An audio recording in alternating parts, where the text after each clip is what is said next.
চার ছক্কা হই হই, মাহিদুল বল পাঠালেন কই। মিরপুরের গ্যালারিতে ছক্কার বৃষ্টি নামিয়ে আনলেন খুলনা টাইগার্সের মাহিদুল ইসলাম অঙ্কন। জায়গায় দাঁড়িয়ে তিনি শরীফুল শামীমদের যেভাবে পেটালেন তা ছিল দৃষ্টিনন্দন। খানিকটা ম্যার মেরে ম্যাচকে জীবন্ত করে তুললেন খুলনার এই হাজিটার। পিটিএ বলের সুতো ছিঁড়ে মাত্র 18 বলে তুলে নিয়েছেন নিজের 50। আগে ব্যাটিংয়ে নেমে যেখানে মিরাজ, নাইম, আফিফরা ব্যর্থতার খাতায় নাম লিখিয়েছেন, সেখানে অঙ্কন দেখিয়েছেন টি-20 ম্যাচ কিভাবে খেলতে হয়। লেগ অফ, স্ট্রেইট, ব্যাক সব দিকে সীমানা ছাড়া করেছেন বল। অঙ্কনের অঙ্কে একটাই সূত্র, 4 নয়, হাঁকাতে হবে জাস্ট 6। খুলনার ইনিংসে 13টি ছক্কার মধ্যে মাহিদুল অঙ্কন একাই মেরেছেন 6টি ছক্কা।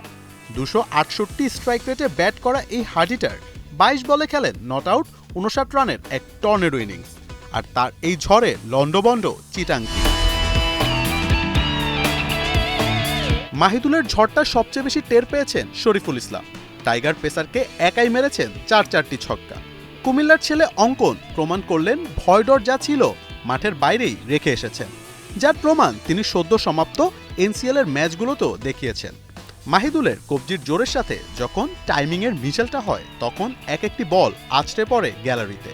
অঙ্কন তার এমন বিধ্বংসী ফর্ম ধরে রাখলে জাতীয় দলে জায়গা পাওয়াটা শুধু সময়ের ব্যাপার। জাকের আলী, শামীম পাটোয়ারি, মাহিদুল অঙ্কন, এরাই কি তবে হতে চলেছে ন্যাশনাল টিমের ফিনিশিং লাইন আপ?